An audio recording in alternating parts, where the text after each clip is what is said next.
Welcome to simply Shenba. இன்றைக்கி வந்து நம்ம கோதுமை மாவில் பரோட்டா எப்படி செய்ய போகிறோங்கிறத பார்க்க போகிறோங்க. நான் 1 கப் மாவு எடுத்திருக்கேன். கொஞ்சம் உப்பு சேர்த்துக்கலாம்.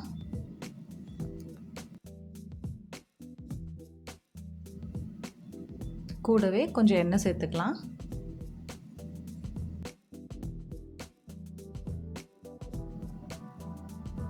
நல்லா மிக்ஸ் பண்ணிக்கலாம்.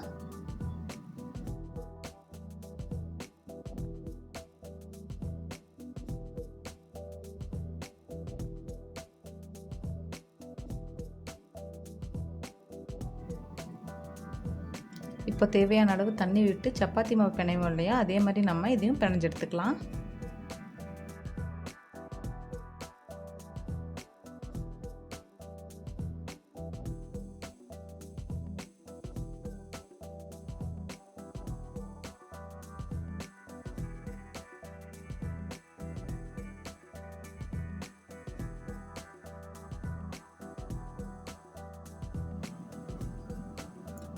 நம்ம மாவு நல்லா பிணைஞ்சாச்சுங்க. பாத்திரத்துலலாம் கொஞ்சம் கூட இந்த மாதிரி ஒட்டி இருக்கக்கூடாது. இந்த அளவுக்கு இந்த பதத்தில் நம்ம பிணைஞ்சு எடுக்கணும்.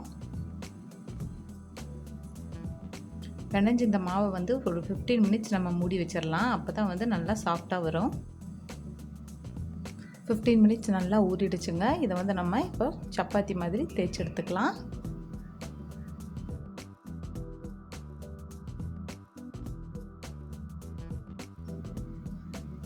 இப்போ நம்ம தேய்ச்சிக்கலாம்.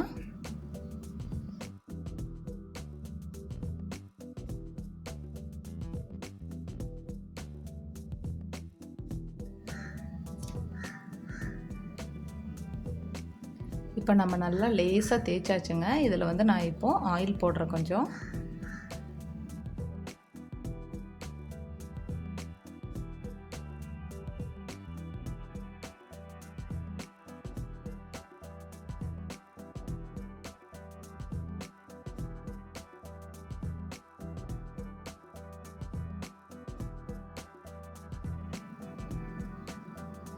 இப்போ நம்ம ஃபுல்லாக ஆயில் போட்டிருக்கோம். ஃபுல்லாக அதை வந்து ஸ்ப்ரெட் பண்ணி விட்டுட்டு இதை வந்து நம்ம லேயர் லேயராக மடித்து எடுத்துக்கலாம்.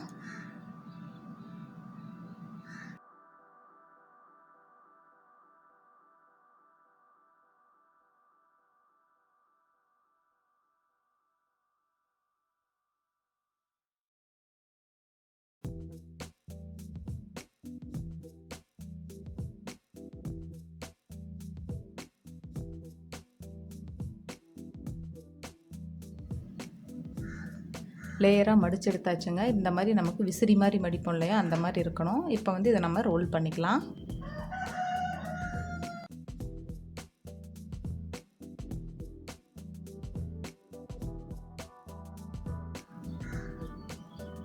நல்லா ரோல் பண்ணிவிட்டு அந்த லாஸ்ட்டில் இருக்கிற எட்ஜை கொண்டு வந்து மேலே ஒட்டி விட்டுருங்க. இல்லைன்னா வந்து நமக்கு தேய்க்கும் போது அது பிரிஞ்சிடும். இப்போ ரோல் பண்ணி வச்சுருக்கிற இதை வந்து நம்ம மறுபடியும் சப்பாத்தி மாதிரி தேய்ச்சிக்கலாங்க.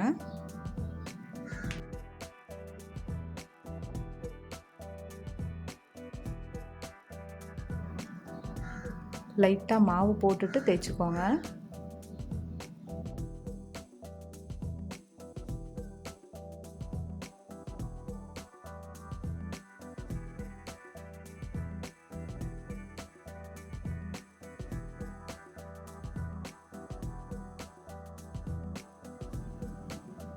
நம்ம இப்போ தேய்ச்சாச்சு. சப்பாத்தி கல் அடுப்பில் வச்சுருக்கேன். சூடானதும் போட்டு எடுத்துக்கலாம்.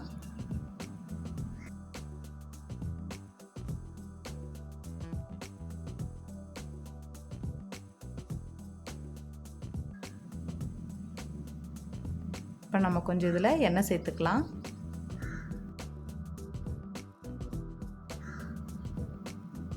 ரெண்டு பக்கமும் திருப்பி போட்டு நல்லா வெந்துருச்சுங்க. இப்போ நம்ம இதை எடுத்துக்கலாம்.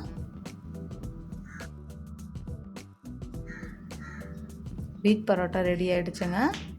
இதை வந்து நம்ம இப்போது சைடில் இப்படி லைட்டாக தட்டினோன்னா போதும். அந்த லேயர் வந்து நமக்கு கொஞ்சம் ஓப்பன் ஆகிக்கும். பாருங்கள், இப்படி தான்.